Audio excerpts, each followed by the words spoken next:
Good morning, everybody. I want to remind you to keep muted during the service, except when you're invited to unmute. We'll have a time for conversation after the service, and we'll invite you to join us then. I want to check in with Mark Wheeler. Mark, are you here? Mark Wheeler? Yes, however, here is defined in these Zoom worlds. Yeah. Well, that's a beautiful picture of Alix and Ella behind you. You know, we remember Ella fondly. Thank you. Glad you're here. We want to begin with this morning's Prelude, and with a few words to say about that, we have Karen Fallingstad, and we'll take it from there. We'll begin the service. Welcome, everybody. Welcome. Can you all hear me? I guess. Okay. I'm trying something new. I recorded this prelude last night, and I'm going to screen share it. It is Mourning by Edvard Grieg, and that always inspires me with the spring and the sense of water and birds chirping and a wonderful feeling of hope and sort of opening up of the morning, the possibilities of the day. So here's Edvard Grieg's Mourning from Peer Gynt Suite.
Welcome.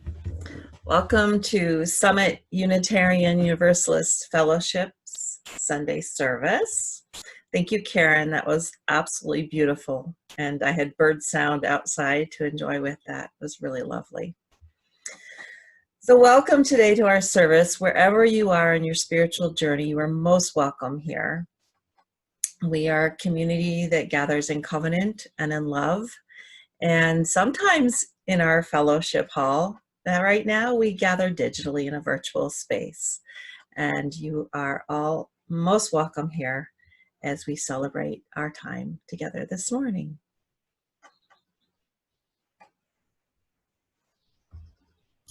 Thank you, Mary. I want to add a word of welcome as well.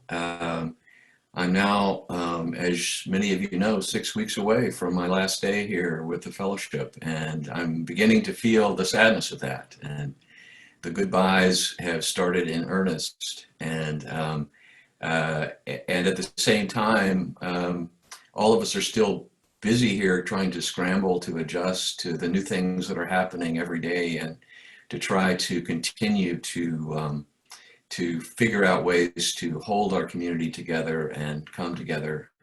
A good example of that is we've had two of our members die recently, and we're going to have some gatherings online as we call them circles of mourning and celebration for the lives of Joanna Jones and Marion Krauss.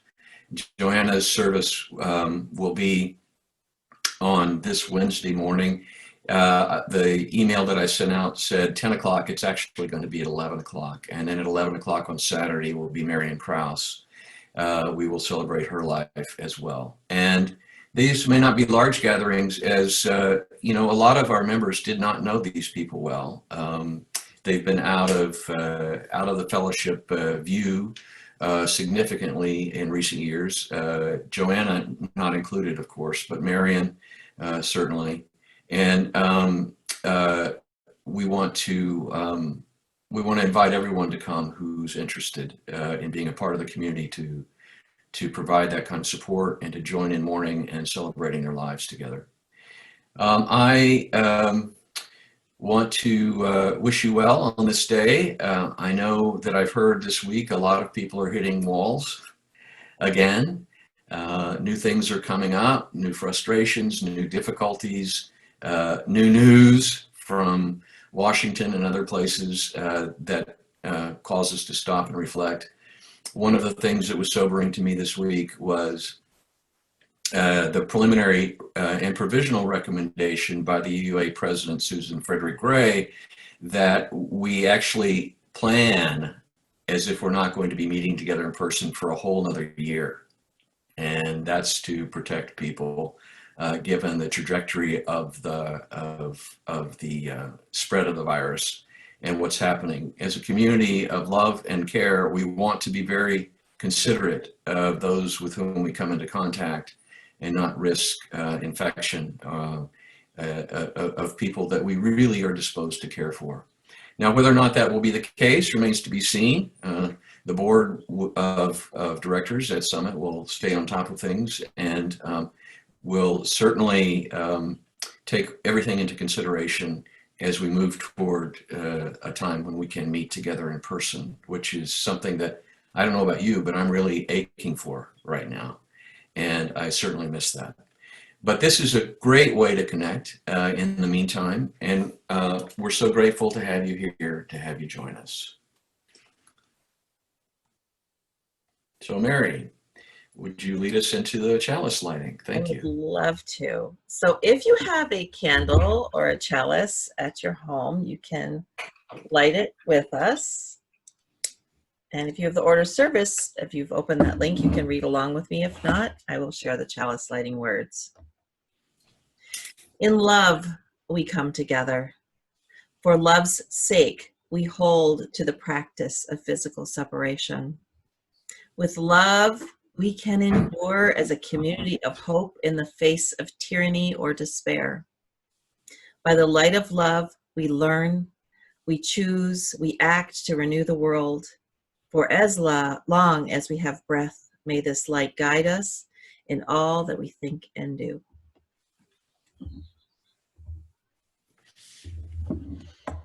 All right, so I have a time for all ages for you, and it starts with a question.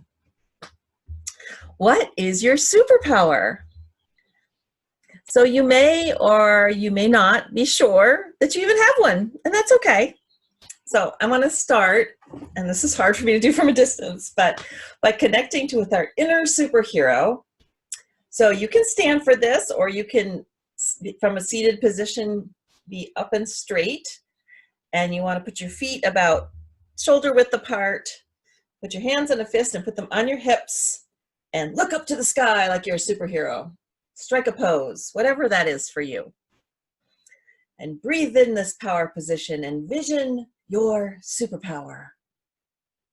All right, so what is it? What is your superpower? You can type 1 or 2 words into the chat if you want to share with the group. Just keep it short so that folks can read. Now, in my opinion, have superpowers. And our superpowers are the power created by the covenant that we share.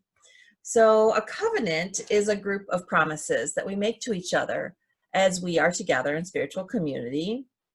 And to be a covenantal faith, that is a living faith, is to live these promises the best you can each day.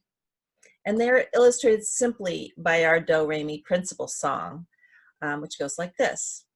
1, each person is worthwhile, 2, be kind in all you do, 3, we help each other learn, 4, and search for what is true, 5, all people have a say, 6, work for a peaceful world, 7, the web of life's the way that will bring us back to me and you. Do, re, mi, fa, sol, la, ti, do, so, do.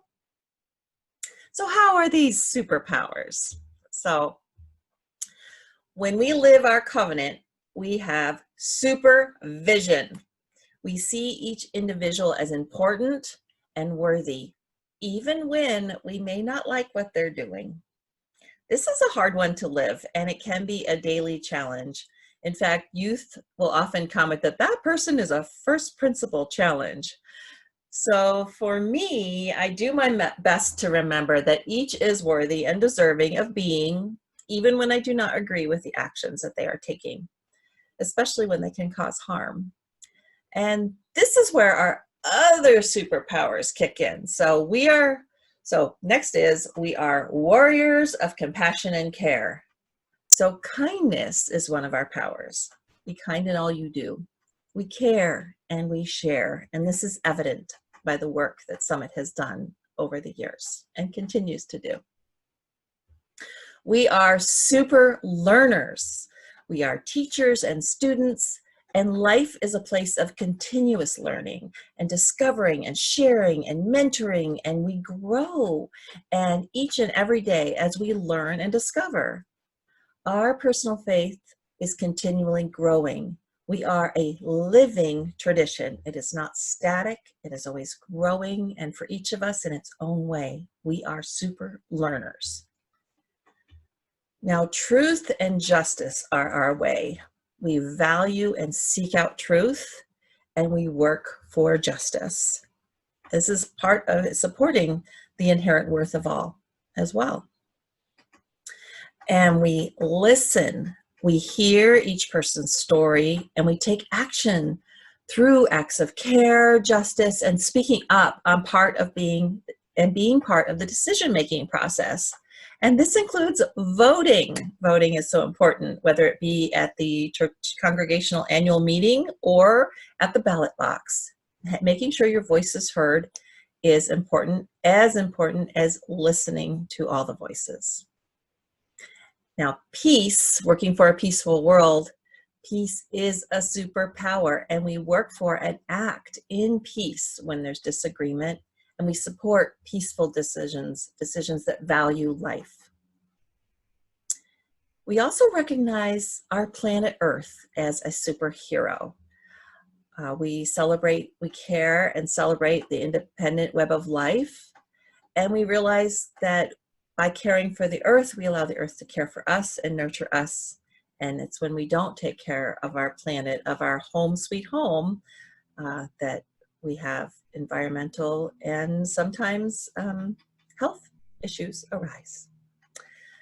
So these are all the actions that we are called to take as a faith as we live in covenant together.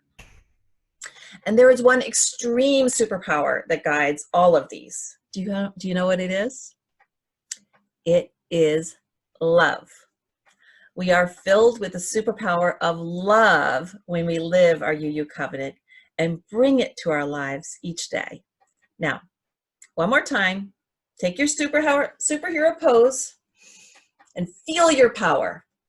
You are love and you are awesome. So that is my story for today. Thank you, Mary. That's very sweet and very apropos to things that are coming, I think, in the service today. I want to invite us to move into a time of reflection, contemplation, and meditation. And let's begin with a minute of silence, allowing all those who are being carried by us in heart and mind to just come to us. Enter into our awareness, our imagination. We want to remember those who are suffering. We want to remember those who mean so much to us. We want to remember those who are forgotten and who are not known. We want to remember those who have died and moved on from this life. So join me in that time of silence.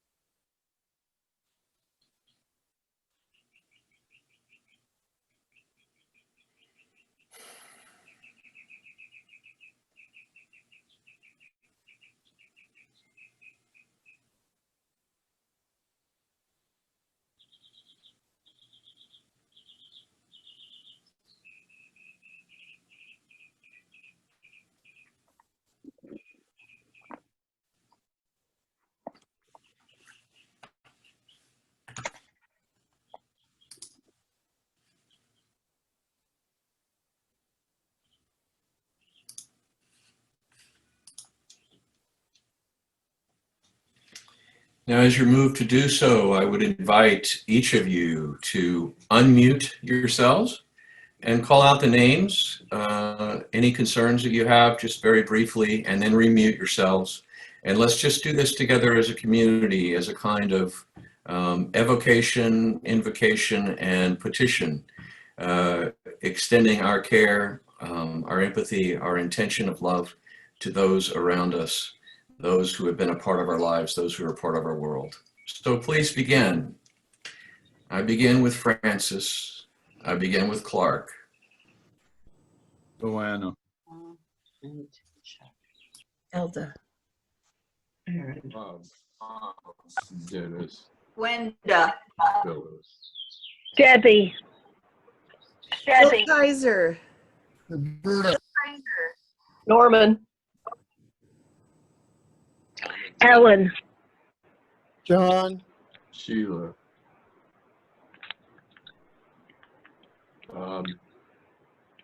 Simon. Guy. Bruce. Herschel and Vic. Pat. Eric. Paul and Ellen.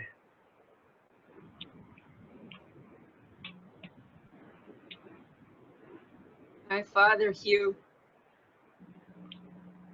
Corey.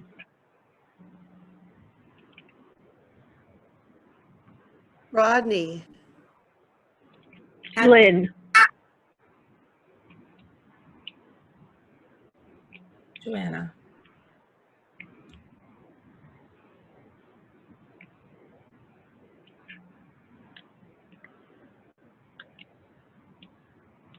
Richard and Elaine.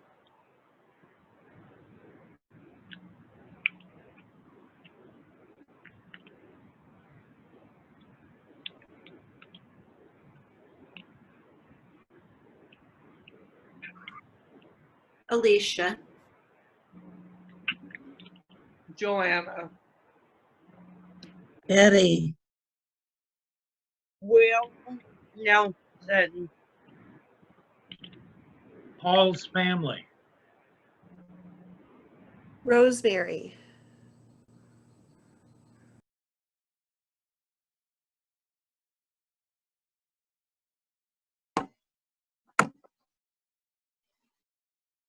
Michelle, outside community,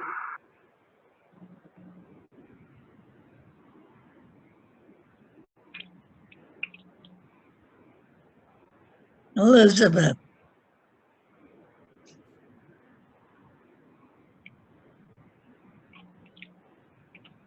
Patrick, Marion Krauss,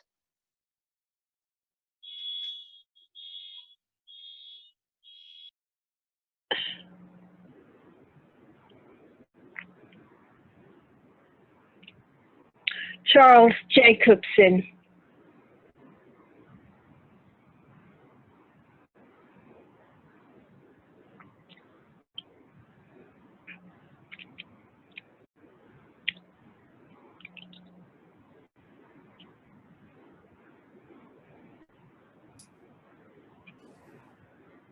Chairman Pico.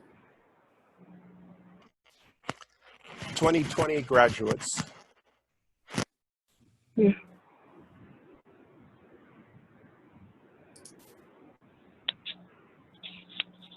Just remind you once you've spoken to please remute yourself. Thank you. Ellen and Jack,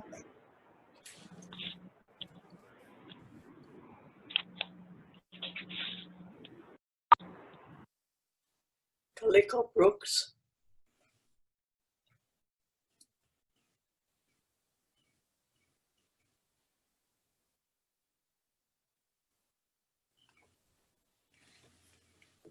For all those named and those who remain unnamed in this community, may we continue to know that we do carry them. They continue to touch our lives, and we continue to share in connection with them, wherever they may be, whatever may be happening. And in that spirit, let us hold one another, as Mary said, in love. Ashe, aho, amen, shalom, salam. Blessed be. I had originally set out to read a poem entitled Believe, Believe by Bob Kaufman as a way of rounding out the meditation for this morning.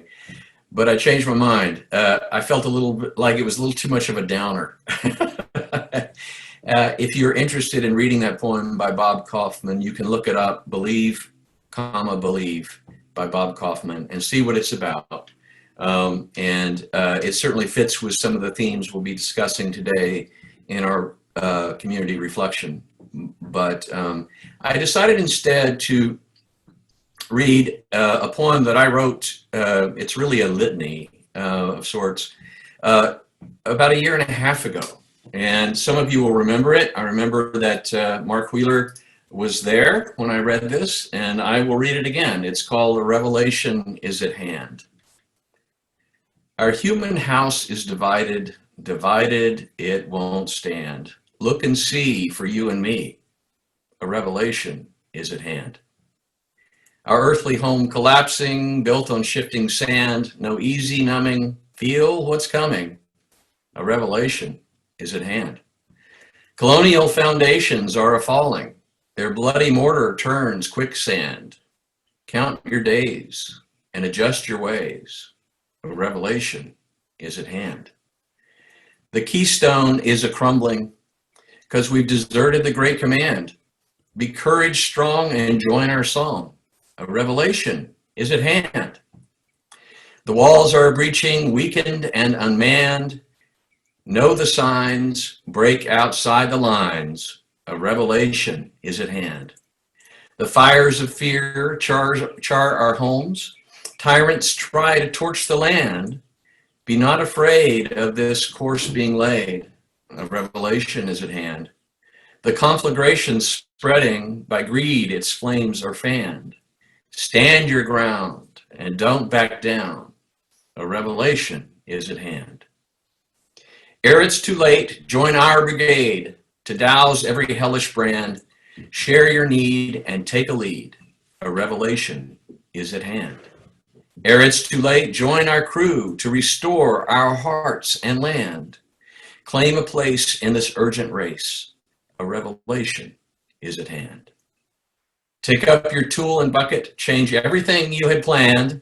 Leave your pining, hold woe and whining. A revelation is at hand. Ere corruption steals our power, hear and understand. Drop your load at today's crossroad. A revelation is at hand. Crisis and apocalypse, death's finale, or something fresh and grand. Turn to Jerusalem, ne'er succumb. A revelation is at hand. And march with us in the light of love, in this singing motley band, to quarry a new cornerstone, repair the walls, restore the breaches, repoint the bricks, snuff the fires, make safe the streets, tend your soul's furthest reaches, all injustices to remand, and build it all on the bedrock ground beneath the shifting sand. For love's sake, arise and march, for a revelation is at hand. A revelation is at hand. A revelation is at hand. That reading seemed appropriate because as I've been talking with many of you, the word apocalypse keeps recurring. And of course, as I've said to you repeatedly, the word apocalypse simply means an uncovering, a revelation, a taking out of concealment. And there's so many things that we're open to now that we can see more clearly now because of what's happening in the world today. And certainly, it's really important that we pay attention to what's being revealed and we respond to it from a place of love and a concern, as Mary said, for truth, for justice, for the interconnected web of all existence. So it's my great pleasure to announce that this is, in case you didn't know, the 2020 auction sermon that was purchased by Mark Wheeler last November. And we got together a while back and talked about what it might look like and how we would approach this. And it just seemed better that we actually treat it as a conversation between me and Mark that you can sort of eavesdrop into. And we'll take it from there. Of course, Mark was apologetic about always coming up with really deep and thick and heady topics. If you remember the last one, a lot of you zoned out and just fell asleep because it was so deep and heady. But this is really a compelling one, I think, in this day and time. And if you can hang in there with us, I think you may be able to pick out some things that are of use to you in your own reflections and your own meditation. So, Mark, I want to encourage you to join me now and unmute yourself. And I will provide some introductions and lead us into the conversation, if that's okay. Sure, yeah. Well, Mark, thank you for extending yourself enough to purchase this event. I think you spent around $300. It's actually billed as being worth about $986,000 at a discounted price, but you got a real deal. So everybody just judge accordingly. The amount spent reflects about the amount of effort I put into this. No, not really. So when we started talking about this conversation that you and I have, we started out by you're raising a distinction, noting the difference between mysticism and mystification. And your initial description of mysticism was that it refers to enlightened insight that's not prone to, and I added, or easily confirmed by scientific inquiry. That is, it's relational and it's particular. And I take that to mean in part intensely personal. So mysticism is intensely personal. and relational. It points to a kind of knowledge that is related to the ground of our being, the very core of who you and I are, perhaps beyond what we are as egos, separate egos in this world. But it's a kind of knowledge that also apprehends that which is beyond categorization and is sometimes ineffable. That is, it can't be put into words.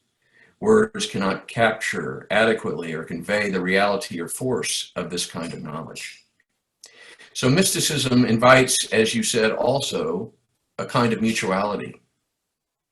And it recognizes the interconnectedness and ultimately the oneness of all things. And it tends to be open and receptive rather than narrow and ambitious. In mysticism, as you put it, there isn't, quote, a misbegotten attempt to control what you love. There isn't a misbegotten attempt to control what you love. Powerful words. So as I've given this introduction to mysticism, what would you add to it, or what's your response? Did I capture what you were saying, and what might you add or just reflect on?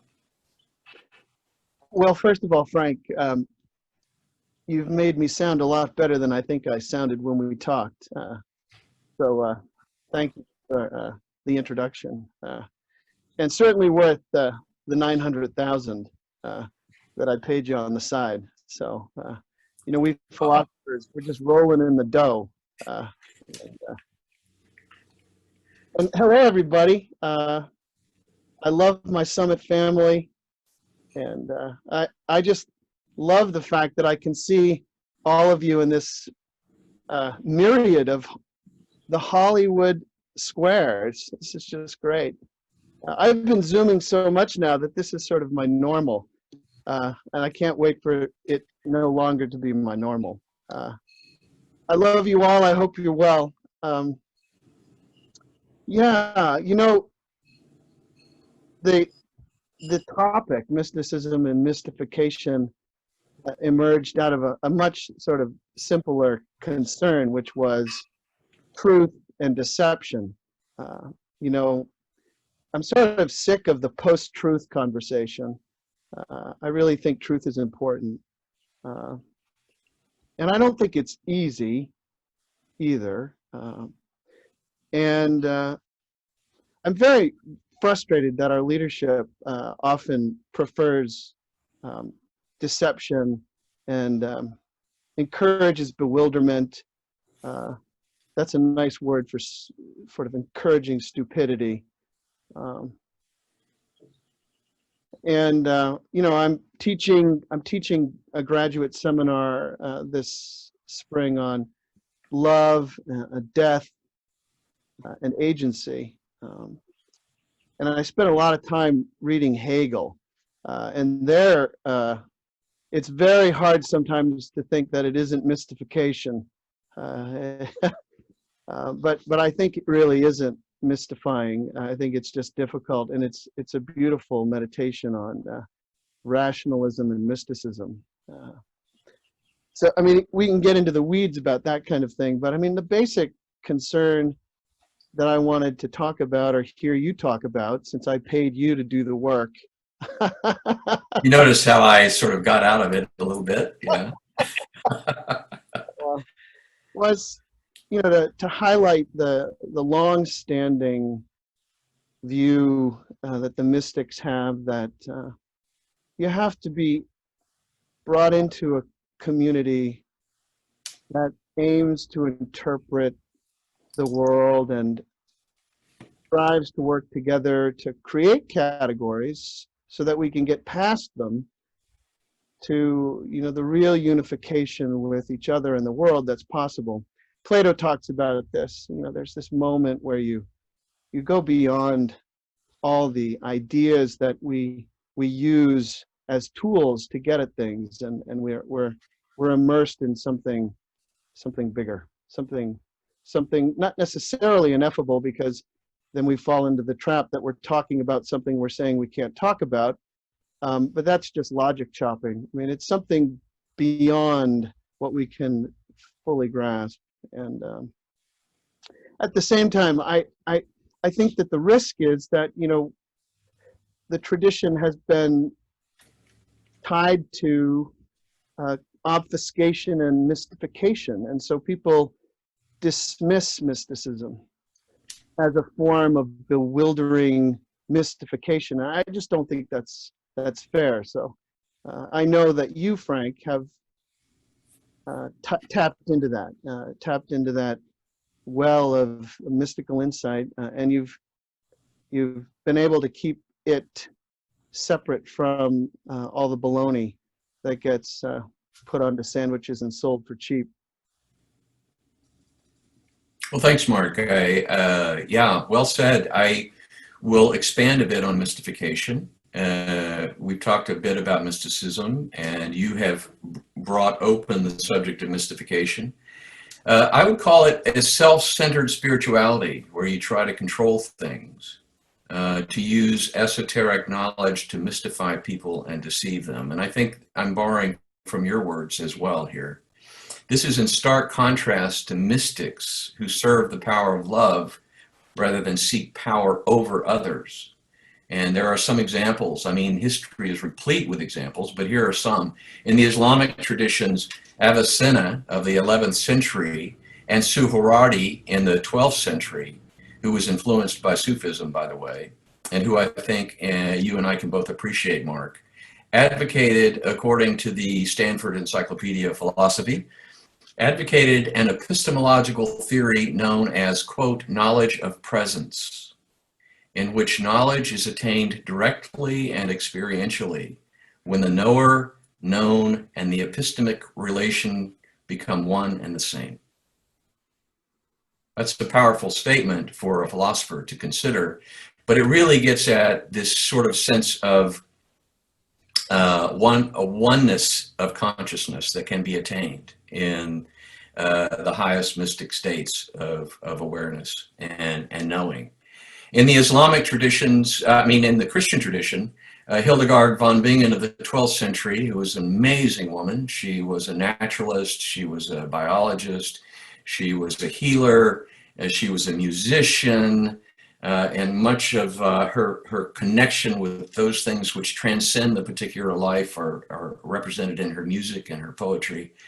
Along with Meister Eckhart of the 13th century, these people are just some examples in the Christian tradition who were mystics of the sort that we're talking about.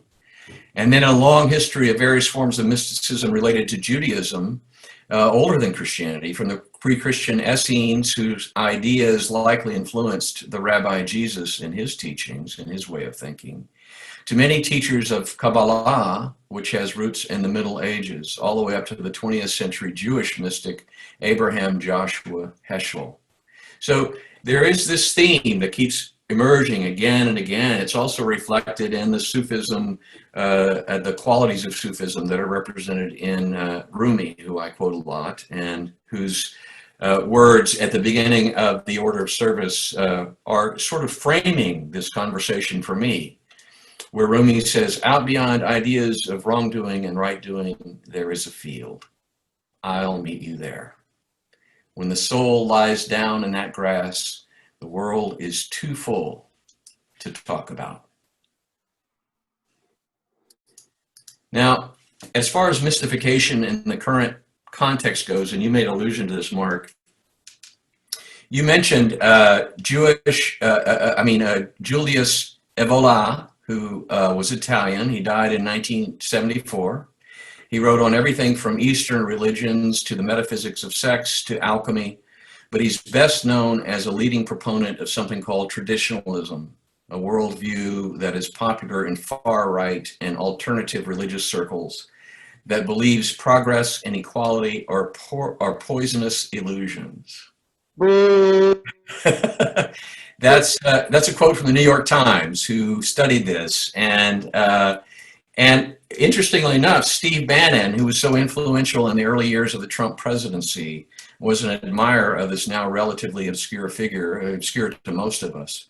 And Evola's mystifying mysticism, which supported the ideals of fascism and was blatantly anti-Semitic, are congruent with the president's efforts to institutionalize prejudice and promote himself to honor despots and support the development of a plutocratic oligarchy that is destroying democracy.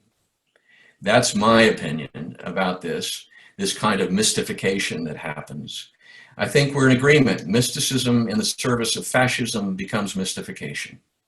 And this mystification of the common people, the masses who live in and are influenced by institutions that practice such mystification, whether they be religious or academic or political, are bent in mind and agency to either these people, the common folk, are bent in mind and agency to either actively support or remain silent in the face of domination by fascists and oligarchs determined to hold on to and continue accumulating social power. So, in short, I would say that mystification is a self-centered spirituality where you try to control things, to use esoteric knowledge to mystify people and deceive them. This is in stark contrast to mystics who serve the power of love rather than seek power over others, as I said before. So, Mark, what's coming to mind as I say these things? I've been pretty blunt about my opinions. I can do that now. I can sort of burn any bridges that need to be burned at this point, since I'm out of here in about 6 weeks. But what comes up for you as I say these things? Well, first of all, I just love hearing you talk about these things. It's been a gift to have you as a minister and a friend these years. And, you know, I've read Evola as much as I could stomach before I vomited on the book and threw it away. And, you know, it's hard to believe that in the 20th century, you had fairly well-educated individuals pursuing what has, you know, the likes of Voldemort as opposed to anything that you might think is human or the semblance of human in mind. This idea of aggrandizing power and generating more and more power over others as a way of realizing yourself. Whereas love requires the opposite, a sort of focused concern on the other, even yourself understood as the other, caring for the others that you encounter, including the whole of everything, and being receptive and creating more and more connection, as opposed to destabilizing the web of life by trying to take control of it all and using it. Each person a separate tool for your separate use, you know. Can't recommend reading anything that fellow wrote. And you know, the Rumi is beautiful, and the idea that there's a field beyond our ideas emphasizes something really important for me. You know, I'm a committed rationalist in many ways. I've spent most of my life doing logic and talking about the logic of truth. And so I value categories of concepts and argument, and I'm committed to the community effort that is science.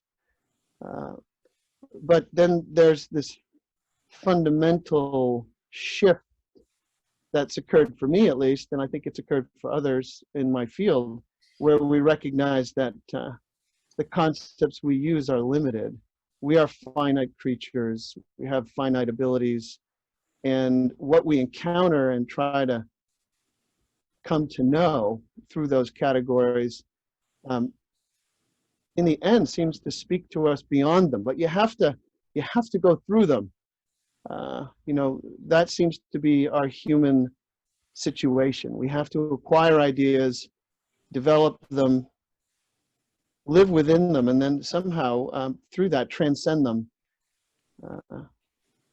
And so the Rumi is, you know, I feel that way at Summit. I don't know how this works in Zoom, but it even works in Zoom, where I feel like all of the concepts and categories that I've been fortunate to acquire and use enable me to love you all better than I could have otherwise, you know. Beautiful. Well, I want to just echo what you said from our conversation and what you just made allusion to here in our conversation.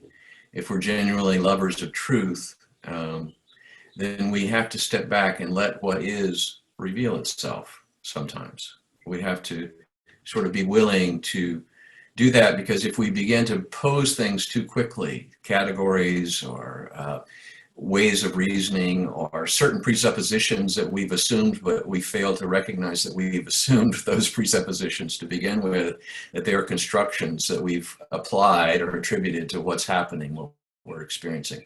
If we do all of that or any of that, we will most likely miss the mark in being what we claim we want to be, which is loving people.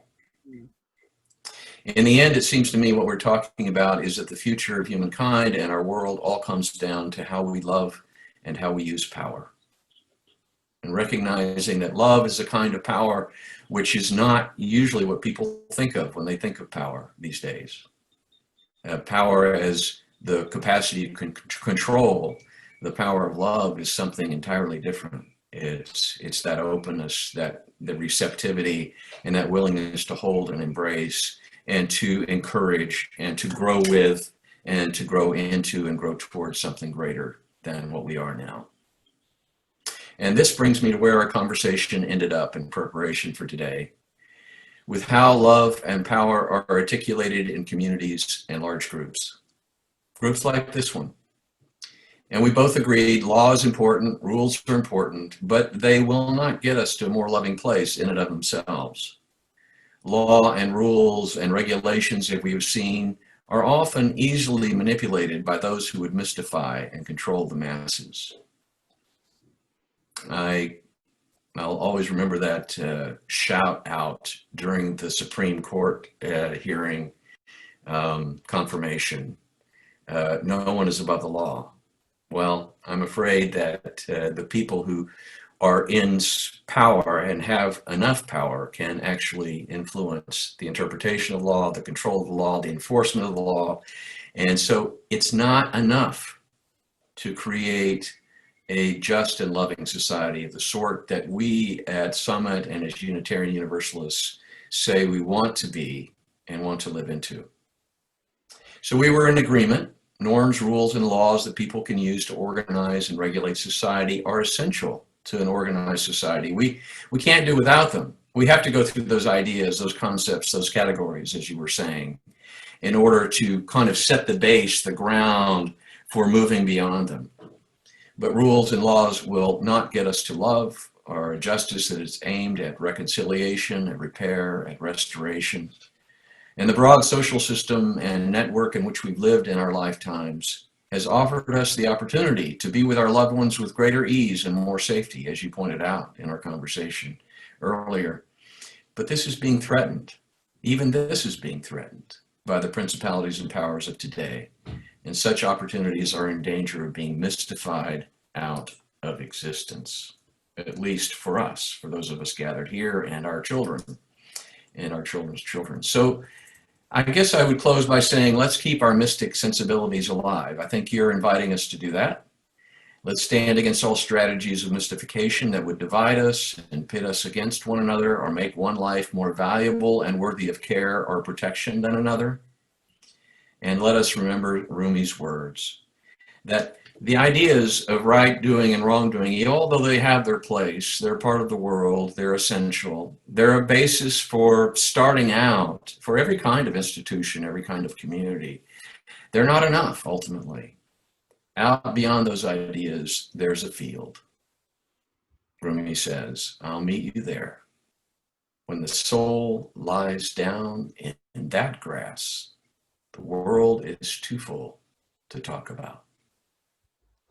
So Mark, why don't you take a moment just to wrap up the conversation, the reflection for today, and hope that you We'll stay after, you and Alix will stay after today to allow people to ply you with questions and test what we've been talking about. Sure. Yeah. Thanks, Frank. You really are a beautiful soul, and you have a wonderful mind. And I know there's some kind of weird quarantine required by the Unitarian Universalists, so that you're not able to intersect with summiteers too easily in the coming years. But I hope that eventually you are with us the way you have been, although not as minister, but as a loving presence. So mysticism and mystification. I mean, I'll bring it down to my dog Ella, and I'll talk about Ella for a second. You can see her behind me with my best friend Alix. She passed away.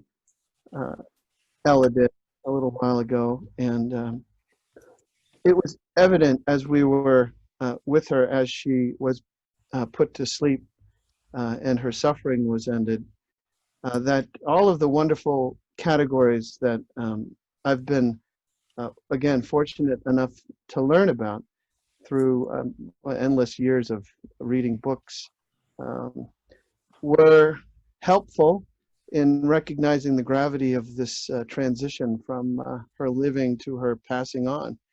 But nothing could prepare me for the immediacy of the goodbye and the depth of the loss. You know, it's profound in a way that an interesting proof in mathematics can be, but for me, when I was with her, that was one of the most powerful moments in my life. And another powerful moment, which has this mystical dimension for me, is saying a fare thee well to all of you for a little while. You know, Alix and I will move out to the Imperial Valley for the next years to do some work out there. And so we'll be at a distance from Summit. And I think I can say for both of us that we love you very much, and we love Summit, and we'll miss you. You know, it's not about our having power over Summit or over anybody in Summit. It's not about having power over other communities, power over people we hate or whatever. It's about loving. It's about getting together and trying to do some good. I will miss you. And I don't want to be mystified by deceptive ideas about how easy it is to say goodbye to my friends. You know, farewell. We'll see each other, but not, you know, for a while, not every week. So you'll be with us, Mark. You'll join the community from time to time when you can and be present. But you really are focusing, you and Alix are focusing your life and your life's work in Imperial County and out in the Calexico Imperial Valley area. And tell us a little bit about what you'll be doing there.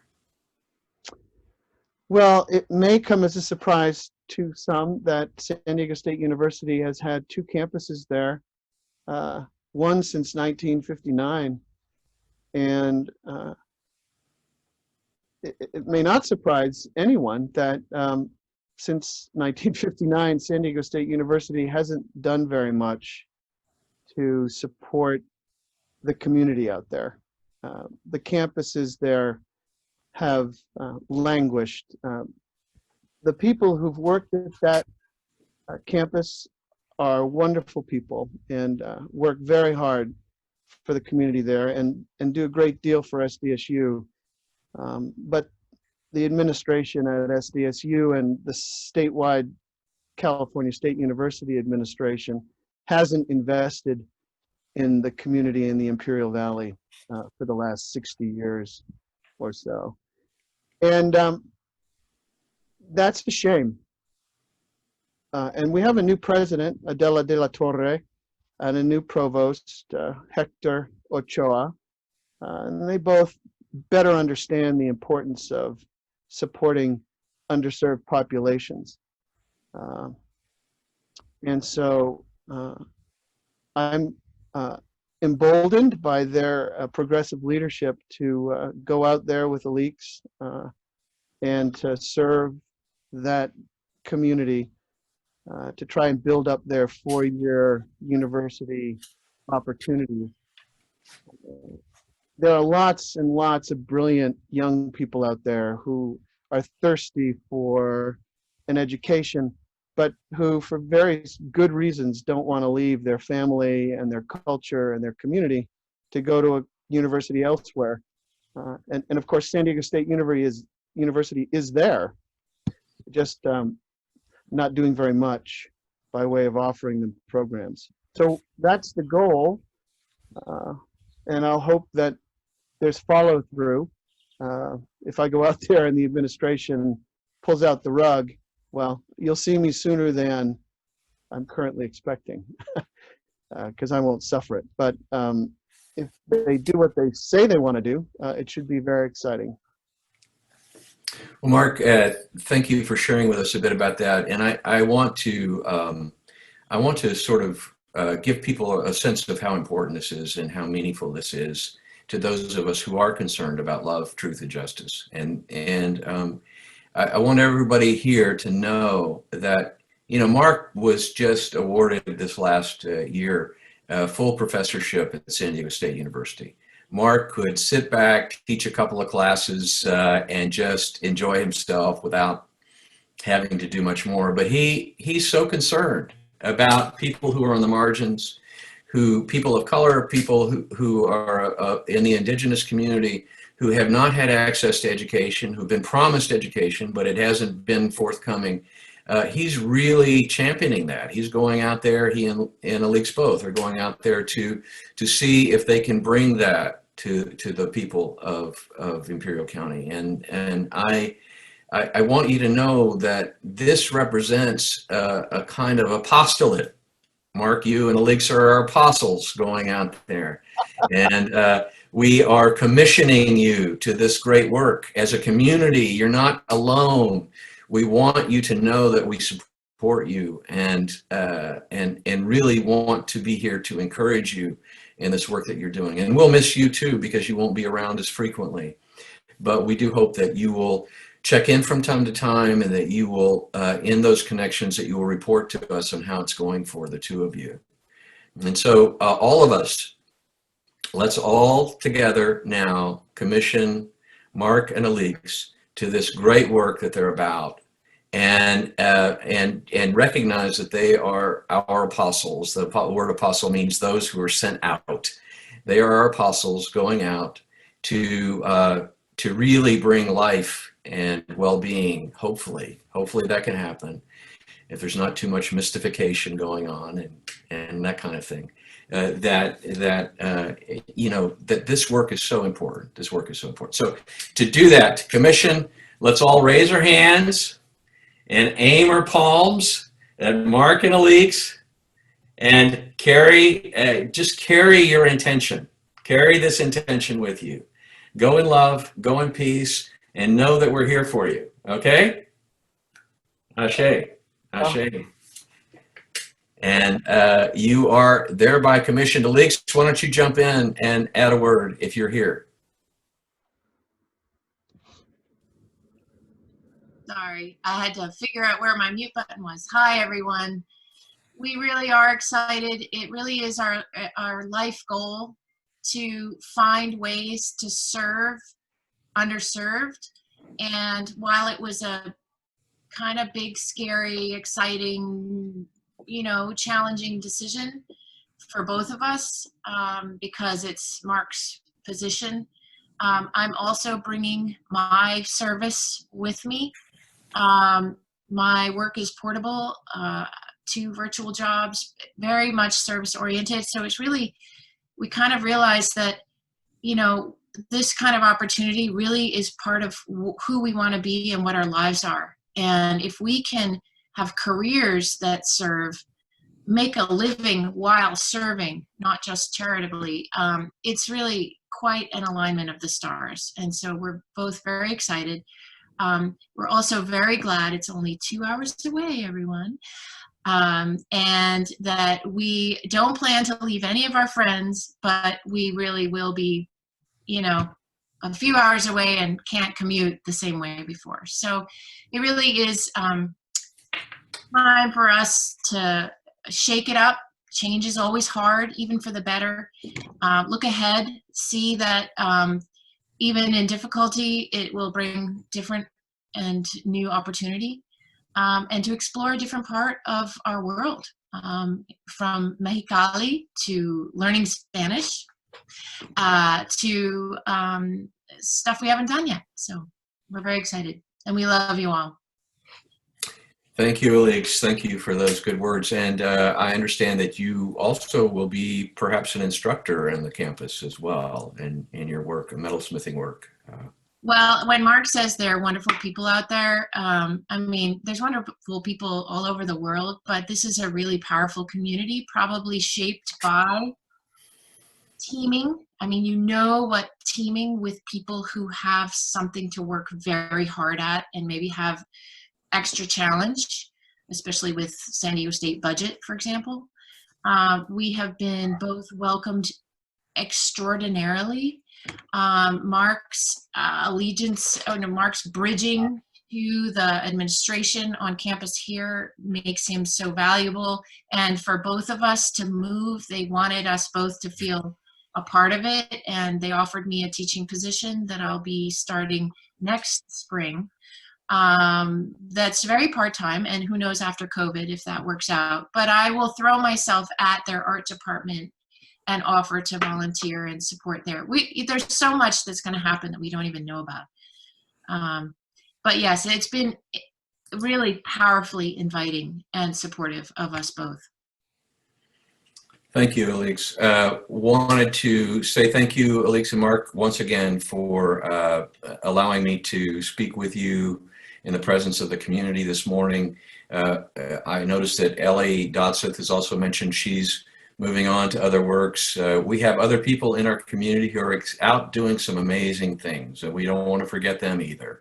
Working with homeless people, working with people who are in need in various ways, and we want to continue to recognize them all. And so let's celebrate this commissioning of Mark and Alex and all of us actually by singing "We'll Build a Land." And I just posted the words in your chat, and you should get them there. And Karen Follingstead, please take it away and keep yourselves muted and sing along, okay? We'll build a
you so much, Karen. One of the things I'm seeing on the chat is people are saying, why can't we all sing together? Why can't we all sing together? Why can't somebody sing? And the problem is that we'll all be out of sync with one another, and it'll be total cacophony. And we even if I were to sing along out loud, unmuted with the piano, it would still be out of sync, and it would create a lot of problems for the pianist as well as the singer, and for you who are trying to listen in. So that's one complication that we have at this point that we can't overcome, and it's just one more reason why I long to be with you in person singing. So I hope you understand, and let's take the offering now. In gratitude for this community, for what it means, what we're continuing to try to be, what we're continuing to try to do together and represent in the world, to live for love, justice, and sustainability, to live for compassion, to bring these qualities, these ways of being into a world that's often dark and broken and hurting. In respect of that, and in gratitude for that, and in a willingness to continue to support that, I invite you to go to the summituuf.org website. On the front page, you'll find a button that allows you to make a plate offering, and we would invite you to do that now as Karen plays. Karen, what are you going to play for us for the offertory? Hello. Well, on the topic of mysticism, for me, Bach is a very mystical composer, and I didn't even realize that this piece was going to go with the topic, but it's a prelude, Nun kommt der Heiden Heiland, which is actually for Advent, but it's sort of waiting for something, for hope for the Savior to come, and it's based on that tune, but Bach creates a very personal kind of reaction to that, and it's very much full of longing and hope for better times, and for there's something very much beyond words when Bach music is playing. So I hope you'll enjoy this. It's arranged by Busoni. It's actually an organ prelude, so I'm playing the organ pedals with my left hand and two of the organ parts with my right hand. So Great. Thank you, Karen. Thank you. As you set that up, let's settle into a time of deeper reflection.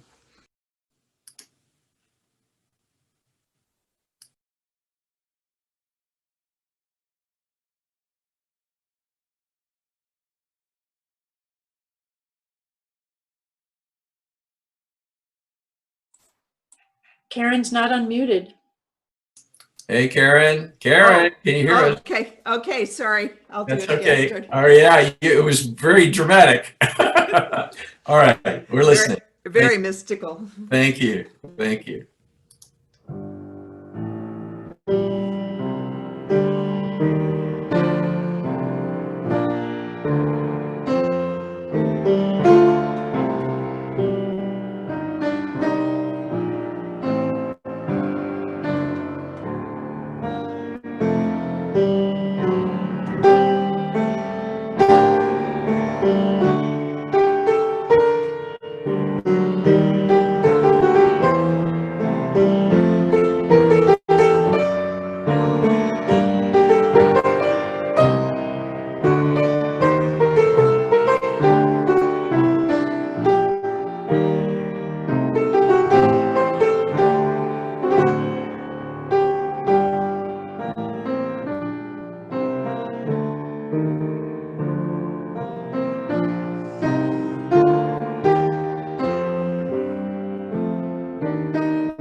much, Karen. There's such a gravity to that piece of music, and it really punctuates the importance of who we're trying to be and what we want to do in the world. Thank you so much for that. Really appreciate that.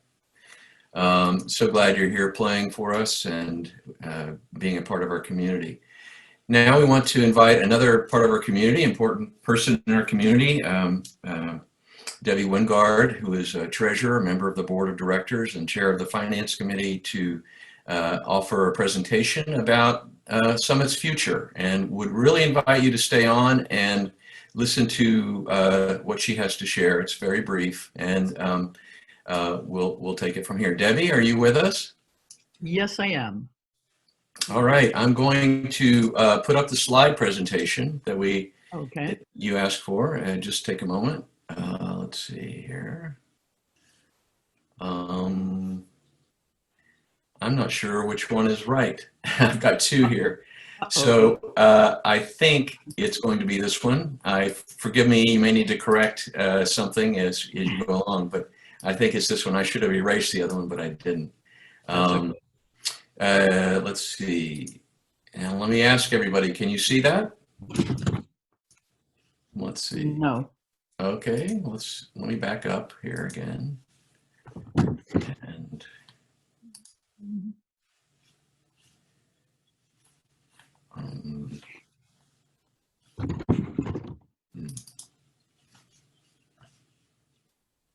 okay, now. See that? Okay. All right. Can you see that, Debbie? I can. People may have to go up to view options and say fit to screen, I believe it's an option. Fit to window. Otherwise, it chops off the edges. Frank, you're going to have to do that. There. It's already maximized. It's already maximized. Perfect. Okay. Well, I would like to start by saying how recent events have really reinforced for me what a wonderful community Summit is. I've been really struck by how many members and friends have been stepping up to help one another and help those in need. Also, it's been so impressive how all the staff have stepped forward to get our services online and our interaction with each other online so that we can continue to connect. The board has stepped forward with unexpected planning and managed to continue to find ways to continue to pay all of our staff, including our childcare and music contributors, which we know they were relying on that income. And the board has also managed to hire a new minister who I think will be stepping in at a time soon. And I think will be a real help to our community. And I want to thank Katie Boskoff and the entire Generosity team for all they've done to continue the pledge drive despite this unexpected interruption that we've been facing. So for myself, I am sure this community will thrive, that our future is still looking good. But we need to plan for the future health of our beloved community. And as treasurer, I believe that includes looking to the financial health of our community. So if I could have the next slide. So this summarizes the pledge drive to date. We've received 94 pledges, and those pledges came from 124 members and 7 friends. Now we have over 180 members now, so that means there's approximately 55 members we haven't heard from yet, of which 36 did give last year, and we're hoping we'll still be able to give this year, but we have not heard from them. And then there's some members who were not able to pledge last year, or they're new members who have yet to start pledging. Next slide. So Debbie, one of the things I'd like to say is that we're talking about fiscal year 2021, which starts July 1. These pledges are applied to the next budget year, and we'll be considering that at the congregational meeting, the next budget on June 14th. So everybody be present for that so we can have a quorum. Okay. Correct. Okay, so that was who responded to the pledge drive. This slide summarized the dollars, the income we have right now. Our goal was to raise $300,000, and we've received $230,000 to date, which is very generous. And this includes many people who have even managed to increase their pledge, although we realize not everyone can, and some had to decrease their pledge. We've also learned that the Spirit Level Foundation in town has agreed to provide financial contribution unrestricted to all congregations in the cluster to help meet this gap that's occurring for most congregations because of the shutdown of our community. Our proportion of that grant will be about $12,000. So if you combine that, the received income from the pledge and the Spirit Level, we're still short of our goal. So in order to meet the goal of our pledge drive, we still need, and this is the wrong slide, Frank. That's the incorrect number, isn't it? Yeah. Yeah, there was a mathematical error here. We really need $58,000 to meet the current budget. And that assumes we have an auction, and it assumes that the auction would bring in $25,000. However, we're in discussion that if we truly are on restriction for another year, or even part of the year, it may not be possible to meet in person for the auction, and it may not be possible to have meals like we usually do. So we're not sure at this point how much the auction will provide. So if we don't have an auction, or it's a very limited auction, we really need closer to $83,000. Again, there's a typo. Now, as I mentioned, there's still a lot of people whose pledges are outstanding, so it may not be this bad, but this is what we're currently facing. So if I could have the next slide, the last slide.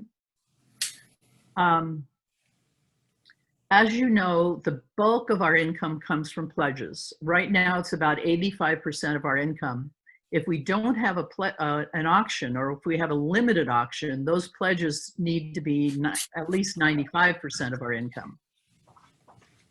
The other thing to keep in mind is that the bulk of our budget is personnel. It's about 70% of our budget is personnel, and the rest is primarily mortgage and utilities, things that we cannot reduce. Two things contribute to this budget. One, everybody may not be aware, but the total cost of a half-time minister is really about 75% of what we're currently paying. And that's because even part-time staff receive health care, and that health care is at the same level no matter what percent time they're working. And also we have to pay for additional pastoral care and additional speakers to make up for the time that a half-time minister cannot contribute. The other thing to keep in mind is that the total cost of each of our staff members is about $30,000 to $50,000. That's total including healthcare. So that brings me to options. Now, we're really hoping we will get more pledges. We have 36 people who pledged last year we've not heard from, and we're hoping some of them will be able to pledge. But if we don't raise enough funds, and we're talking quite a big amount of money, we will have to consider other options, and one would be reducing staff up to 40 to 50% each, or we might have to eliminate a staff position and reduce the other positions in order to live within our income. We're really hoping not to do that. So at this point, I want to thank everyone who has pledged. We really understand this is a difficult time of year. We're hoping those who have not pledged will respond, either returning their forms in the mail or going online and pledging. And if you are not in a position to pledge income, you can pledge $0. And it would really help us to know that, because it will let us know how to plan on this possible shortfall. And the board also welcomes ideas from the community on how else we can manage this funding gap. So again, I am hopeful this community will thrive. It's just we're facing a challenge that all congregations are facing right now. And I want to thank everyone for all they do for Summit. Thank you, Debbie. To overcome this gap, everyone, we need to have those pledges in within the next week and a half, so that we can actually, the Finance Committee can prepare a budget that will go out to everyone around the 1st of June in preparation for the congregational meeting on June 14th, Sunday, June 14th. So whatever you can do would be most appreciated. One more thing in that regard is that I told Debbie that, I can afford to burn bridges right now. So just send me the names of all the people who haven't pledged yet, and I will call on them personally and really lean on them. And if they get mad at me, it's okay, because I'm going to be gone. So we're going to take that strategy and see how far we can go with it. And if you want to be spared from my friendly phone call, please get your pledges in. You can do it, as Debbie said, online. There's a pledge form online that you can use. Also would like to say thank you once again to Katie Boskoff, who has carried us to this point. Much appreciated, Katie. You weathered the transition in the middle of March when the pledge drive was supposed to be at its peak, and we got slammed by the coronavirus and by not meeting together. You stayed with us, and you've continued to report to us and collect pledges and put out notices, and we really appreciate all the work that you've done. Thank you so much for your sacrifice and for your good work. Okay, let's see. I think we're through screen sharing now. Thank you, Debbie, so much for your good work. Want to offer a closing blessing to each of us and to our community, and then invite you to stay on if you like afterwards to ply Mark and Alix with questions. Please try to focus on the topic, and if you have blessings that you want to extend to them about their move, don't do it by voice, just put it on the chat, and because we really like to focus on the content of our conversation during the service. May the peace which passes all understanding keep our hearts and minds in a constant state of openness and love. And may each of us use the power that we have available to us, the power that's available to each of us until our very last breath, to bring light, to bring goodness, to bring truth, and to bring compassion into the world. Amen.